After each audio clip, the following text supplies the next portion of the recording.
तथाकथित आइकॉन बनने में जो अरविंद केजरीवाल ने काम किया है वो आज उनके सर पे पड़ रहा है। कई साथी उनके जो हैं जिन्हें वो बहुत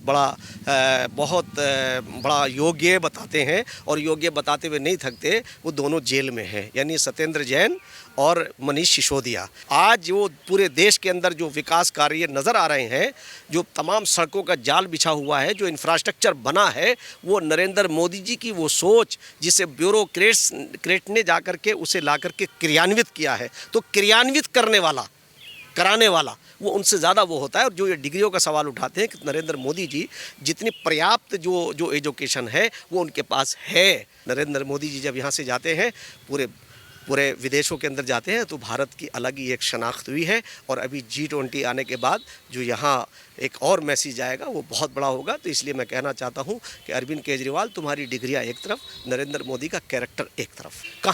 कहाँ इसने कुछ करके दिखा दिया दिल्ली में, बताइए। मैं आप बताऊँ, ये जहाँ हम खड़े हैं ये भी उसी के अंडर में आता है, ये दिल्ली सरकार के अंडर में आता है। अब तो नगर निगम भी उसी के पास है। बताइए, क्या आप ये कह सकती हो कि ये डेवलप पार्क है?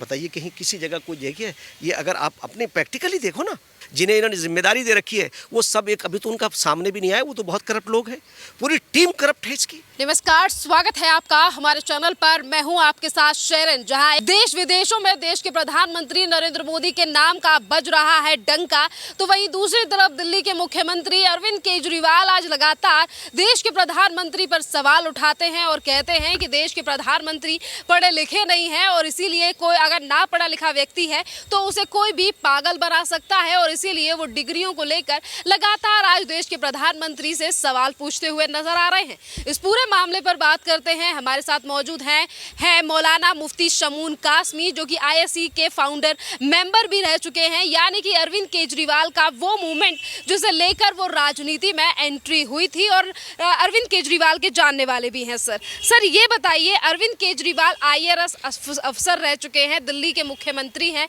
आज वो देश के प्रधानमंत्री नरेंद्र मोदी को लेकर सवाल उठा रहे हैं और उनका कहना है कि देश का प्रधानमंत्री अगर पढ़ा लिखा नहीं होगा तो विकास नहीं होगा, और हमने दिल्ली में वो काम किए हैं जो पिछले 65 सालों में नहीं हुए। अरविंद केजरीवाल की करनी और कथनी में अगर अंतर न होता तो आज अरविंद केजरीवाल इस देश के अंदर जिस तरह से उस मोमेंट को लिया गया और जिस तरह से लोगों में एक करप्शन के ख़िलाफ़ एक माहौल बना, उन सारी चीज़ों के ज़िम्मेदार मैं अरविंद केजरीवाल को मानता हूं कि देश को धोखा देने में, देश को ब्लैकमेल करने में, यूथ का आइकॉन, तथाकथित आइकॉन बनने में जो अरविंद केजरीवाल ने काम किया है वो आज उनके सर पे पड़ रहा है। कई साथी उनके जो हैं जिन्हें वो बहुत बड़ा योग्य बताते हैं और योग्य बताते हुए नहीं थकते, वो दोनों जेल में हैं, यानी सत्येंद्र जैन और मनीष सिसोदिया, जो इनके राइट और लेफ़्ट थे। और आज अगर मैं ये कहूँ कि अरविंद केजरीवाल को उन पिछले ये जो आंदोलन का दौर था 2009 से, अगर वो अपने कृतियों पर जो उनके कार्यकलाप हैं अगर उस पर वो नज़र डाल लें तो उन्हें खुद महसूस हो जाएगा कि वो कितने पानी के अंदर हैं।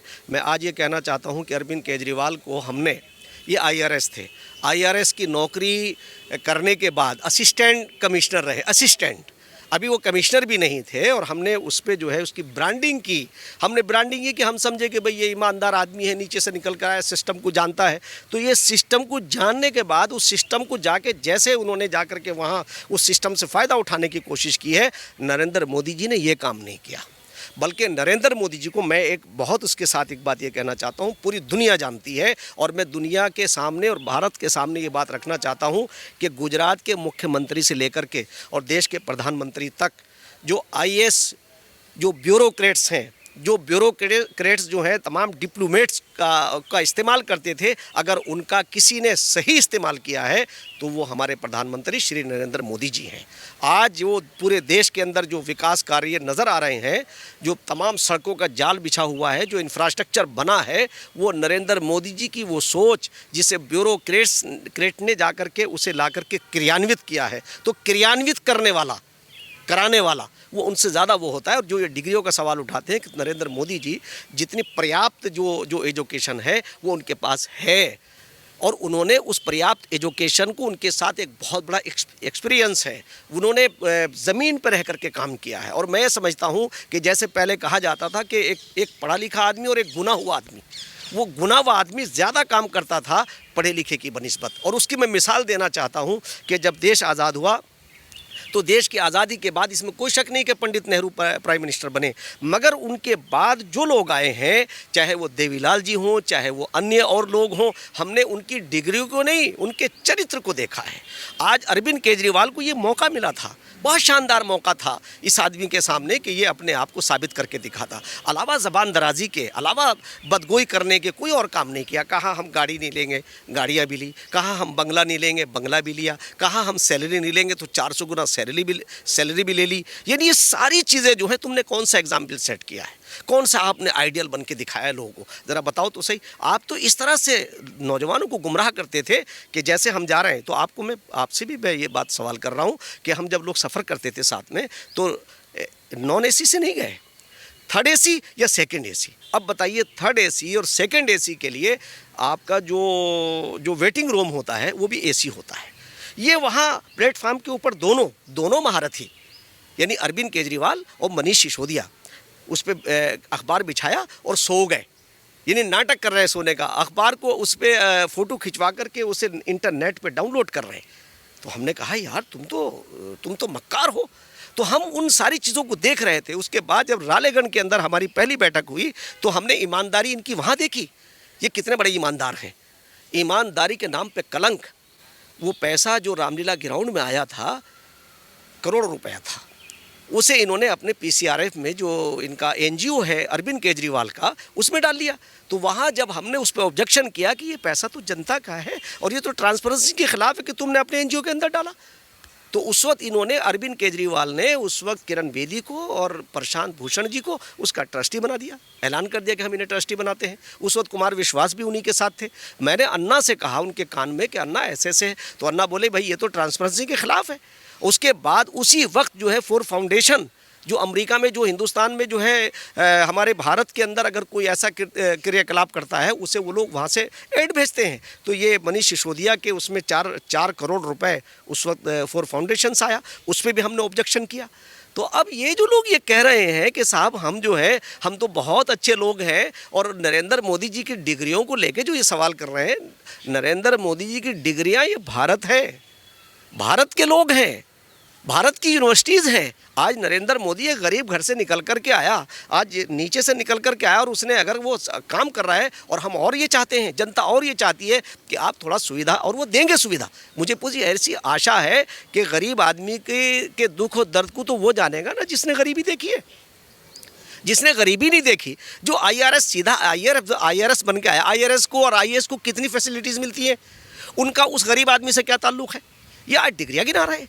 इनकी डिग्रियां तो वो है कि बताएं अरविंद केजरीवाल के, क्या तुम्हारी डिग्री इसलिए थी कि तुम उस पैसे को, जो जनता का पैसा है, जो पब्लिक ने जो है वो करप्शन के खिलाफ मुहिम चलाने के लिए दिया, वो तुम्हारे खातों में कैसे पहुंच गया। मैं तो सीबीआई से ये डिमांड करना चाहता हूं कि इनके फोर फाउंडेशन का पैसा और पीसीआरएफ जो इनका एनजीओ है, ज़रा उसकी भी तो इंक्वायरी करिए, ताकि अरविंद केजरीवाल तो ये कहते नहीं थकते कि उन्होंने दिल्ली में वो काम करके दिखाए हैं जो पिछले 65 सालों में नहीं हुए। देखिए, मैं कहने को तो सब कुछ कह लें, वो ये तो कहता है वो स्वयंभू ईमानदार बनता है। हमने उस वक्त इसीलिए उससे अलहदगी इख्तियार की थी। हमने ये कहा था कि भाई पार्टी बनाओ, पार्टी में हमें कोई मुखालफत नहीं है, हम कोई मुखालफत नहीं कर रहे हैं, मगर जो काम दूसरे करते आ रहे हैं वही काम तुम करोगे। और वही काम किया कि जहाँ से राजनीति की गंदगी ख़त्म होती है, वहाँ से तो अरविंद केजरीवाल की शुरुआत है। और उस शुरुआत को देख लीजिए। आप ये बताइए कि जो अभी उनका साथी बहुत कॉन्फिडेंशियल मनीष सिसोदिया जो जेल में गया है, उसका कारण क्या जेल में जाने का? उसने कितने मोबाइल बदले, कितनी सिम बदली, और एक क्लियर सी बात है कि 2% बढ़ा करके 2% से 12% जो है वो शराब का कमीशन बढ़ाया। इसे कहाँ, कैसे जस्टिफाई करेंगे वो? कैसे पब्लिक में? चलिए, अगर आपने कोर्ट में दे भी दिया तो पब्लिक के सामने क्या जस्टिफाई करेंगे आप बताइए कि आपको तो आइडियल के तौर से पेश कर, आप आइडियल एग्जाम्पल सेट करते कि आप दिल्ली के अंदर शराब को बंद करते। आपने जो है वो उनकी 18 साल से उम्र घटा करके 21 साल से 18 कर दी। क्या आप हमारे बच्चों आज दिल्ली में जो भी काम रुकता है या फिर उनके नेता जेल या फिर समन भेजा जाता है, वो इस बात को भी कहते हैं कि आज केंद्र सरकार हमारी सरकार को गिराने का प्रयास कर रही है और दिल्ली में काम रुकवाने का प्रयास भी मोदी जी या फिर दिल्ली के उपराज्यपाल वीके सक्सेना कर रहे हैं। असल में मैं आपको एक बात बता दूं कि ये बिल्कुल अलग से एक बिल्कुल डिफरेंट बात कर रहा हूं मैं। दरअसल जब यहाँ इलेक्शन हुआ 2013 में दिल्ली में, वो उस वक्त क्या था कि लोगों के बिल बहुत आ रहे थे लाइट के। उस वक्त इत्तेफाक से, क्योंकि हम तो आंदोलन में साथ थे, हम जानते थे कि ये किस तरह से जाकर के कनेक्शन काटता था, जोड़ता था अरविंद केजरीवाल। तो मैंने उस वक्त भारतीय जनता पार्टी ने 30% कहा, हम 30% बिलों को कम करेंगे। कांग्रेस ने कहा हम तो कुछ करेंगे ही नहीं, हम तो बिल्कुल सही कर रहे हैं। इसने एक दुखती हुई नब्ज़ पकड़ी, क्योंकि देखिए इस मामले में तो मैं कह सकता हूँ कि अरविंद केजरीवाल वो काम करते हैं जो नेताओं की वहाँ तक पहुँच भी नहीं होती है। वो इस तरह से उस पर वार करता है। उसने लोगों की नब्ज़ को पहचाना, और दुखती नब्ज़ ये थी लोगों की कि देखिए दिल्ली में जो लोग आते हैं ये सारे हिंदुस्तान से निकल कर के जो बेरोज़गार होते हैं या रोज़गार हासिल करते हैं आकर के रेंट पे यहाँ वो घर लेते हैं, या गरीब लोग हैं झुग्गी झोपड़ियों में रहते हैं। जब उन्हें 200 यूनिट इसने फ्री कर दी तो समझ लिए कि इसने एक ऐसी चीज़ फेंक दी। तो उस वक्त मैंने ये कहा था कि मेरे पास वो फार्मूला है कि हम अरविंद केजरीवाल को आउट कर सकते हैं। हम अरविंद केजरीवाल की करनी और कथनी में अंतर है, हम अपने अंतर को ख़त्म कर दें। मैंने उस वक्त कहा था कि मैं नई दिल्ली से इलेक्शन लड़ूंगा और इसे हराऊंगा, और यकीनी तौर से मेरा आज भी वो है। तो उस वक्त इत्तेफाक ये हुआ कि मैंने, चूँकि मैं उस वक्त हमारी किरण बेदी जी आ गई दूसरे उसमें, तो मैंने सोचा भाई चलो, वरना मैं आज आपको बताता हूँ कि दिल्ली के लोग हैं जो यहाँ रहते हैं, उनका डिफरेंट मिजाज है। उन्हें ये जो लोभ है, ये लालच जो है, उसकी बेस पर इसे कामयाबी मिली। ये समझ रहा है कि ये मेरे कामों का परिणाम है, इसके कामों का कोई परिणाम नहीं है। कहाँ इसने कुछ करके दिखा दिया दिल्ली में, बताइए। मैं आप बताऊं, ये जहां हम खड़े हैं ये भी उसी के अंडर में आता है, ये दिल्ली सरकार के अंडर में आता है। अब तो नगर निगम भी उसी के पास है। बताइए, क्या आप ये कह सकते हो कि ये डेवलप पार्क है? बताइए, कहीं किसी जगह कोई देखिए। ये अगर आप अपने प्रैक्टिकली देखो ना, तो ये तो इतना पैसा यहाँ आता है, इतना यहाँ हमारा जो टैक्स का पैसा इतना जमा होता है दिल्ली के अंदर, कि इतना पैसा आता है कि अगर वो डेवलपमेंट के ऊपर पूरा खर्च हो जाए तो दिल्ली तो जन्नत बन जाए। ये तो श्रीमती स्वर्गीय शीला दीक्षित जी, जितने पेड़ पौधे आपको नज़र आ रहे हैं ये उनके ज़माने के हैं। इन्होंने कितने पेड़ पौधे लगाए, बल्कि इनके साथ के अंदर जो जिन्हें इन्होंने जिम्मेदारी दे रखी है, वो सब एक अभी तो उनका सामने भी नहीं आया। वो तो बहुत करप्ट लोग हैं, पूरी टीम करप्ट है इसकी। और इसका वो है कि जैसे वो कहा ना कि दरवाजे पर बोर्ड लगाए सच बोलो, घर में झूठों की एक मंडली है। ये तो इसका ये फ़लसफ़ा है कि इतना झूठ बोलो कि लोगों को सच लगने लगे। आज नरेंद्र मोदी जी और इनका कोई जोड़ नहीं। नरेंद्र मोदी जी की डिग्रियों की ज़रूरत नहीं है भारत को। वो उनकी डिग्रियां खुद बोल रही हैं कि जब वो भारत से बाहर जाते हैं तो उनकी डिग्रियां जो है वही नज़र आती है। डिग्री कोई नहीं देखता कि तुम्हारे पास कौन सी डिग्री है, आपका कॉन्फिडेंस देखते हैं, आपका कार्य देखते हैं। नरेंद्र मोदी जी जब यहाँ से जाते हैं, पूरे विदेशों के अंदर जाते हैं, तो भारत की अलग ही एक शनाख्त हुई है। और अभी G20 आने के बाद जो यहाँ एक और मैसेज आएगा वो बहुत बड़ा होगा। तो इसलिए मैं कहना चाहता हूँ कि अरविंद केजरीवाल, तुम्हारी डिग्रियाँ एक तरफ, नरेंद्र मोदी का कैरेक्टर एक तरफ।